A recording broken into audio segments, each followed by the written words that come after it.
Pagbasa mula sa aklat ni Propeta Isaías. Ito ang sabihin sa pinanghihinaan ng loob. Huwag kang matakot, lakasan mo ang iyong loob. Darating na ang Diyos at ililigtas ka sa mga kaaway. Ang mga bulag ay makakakita at makakarinig ang mga bingi. Ang mga pilay ay lulundag na parang usa. Aawit sa galak ang mga pipi. Mula sa kaparangan ay aagos ang tubig at dadaloy sa disyerto ang mga batis. Ang nakakapasong buhanginan ay magiging isang lawa. Sa tigang na lupa ay bubukal ang tubig.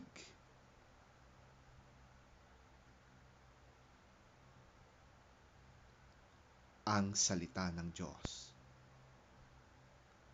Salamat sa Diyos. Pagbasa mula sa sulat ni Apostol Santiago.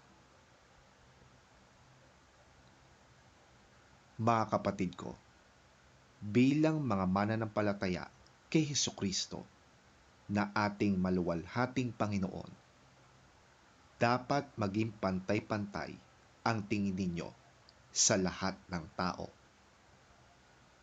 Kung may pumasok sa inyong kapulungan na isang lalaking may mga singsing na ginto at nakadamit ng magara, at dumating din doon ang isang mahirap na puro sulsi ang damit, at inasikaso ninyong mabuti ang nakadamit ng magara at sinabi sa kanya, "Dito kayo maupo."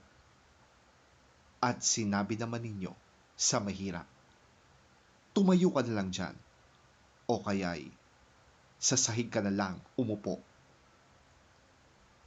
Nagtatangi na kayo at humahatol ng mali. Mga kapatid kong minamahal, tingnan ninyo ng mabuti. Hindi ba't ang pinili ng Diyos ay ang mga mahihirap sa mundong ito upang maging mayaman sa pananampalataya at maging kasama sa kahariang ipinangako niya sa mga umiibig sa Kanya?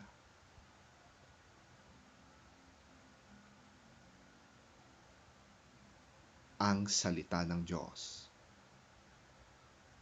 Salamat sa Diyos.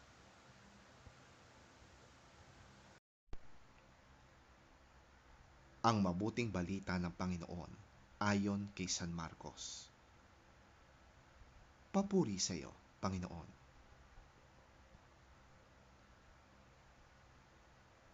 Pagbalik ni Jesus mula sa lupain ng Tiro, dumaan siya sa Sidon at nagtuloy sa lawa ng Galilea, matapos tahakin ang lupain ng Decapolis.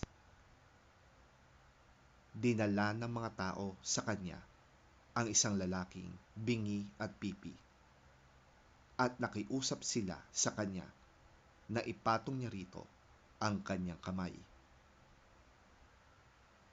Inilayo muna ni Jesus sa karamihan ang lalaki at isinuot ang kanyang madaliri sa mga tenga nito. Pagkatapos, lumura si Jesus at ipinahid ito sa dila ng pipi. Tumingala si Jesus sa langit at nagbuntong hininga. Pagkatapos, inutos niya sa tenga ng lalaki, "Ephata," na ang ibig sabihin, "Bumukas ka." Noon di nakarinig ang lalaki at nakapagsalita na ng maayos. Sinabi ni Jesus sa mga tao na huwag ipamalita ito. Ngunit habang pinagbabawalan niya ang mga tao, ay lalo naman nila itong ipinamamalita. buong paghangang sinasabi nila, ang lahat ng kanyang ginagawa ay napakabuti. Pinapagaling pa niya ang mga bingi at pipi.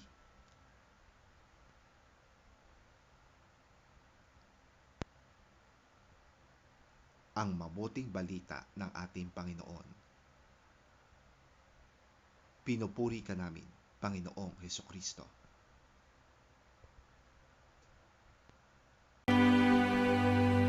Then Jesus left the vicinity of Tyre and went through Sidon, down to the Sea of Galilee, and into the region of the Decapolis. There some people brought to him a man who was deaf and could hardly talk, and they begged Jesus to place his hand on him.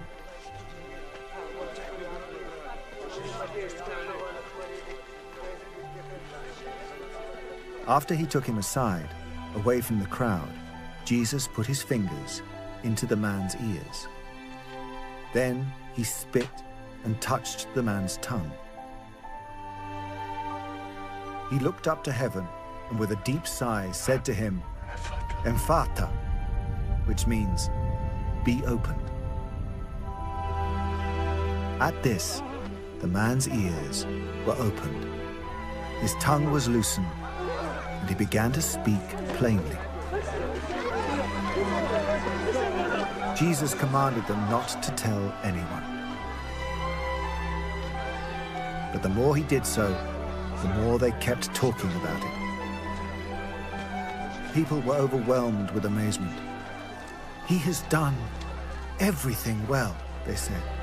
"He even makes the deaf hear and the mute speak."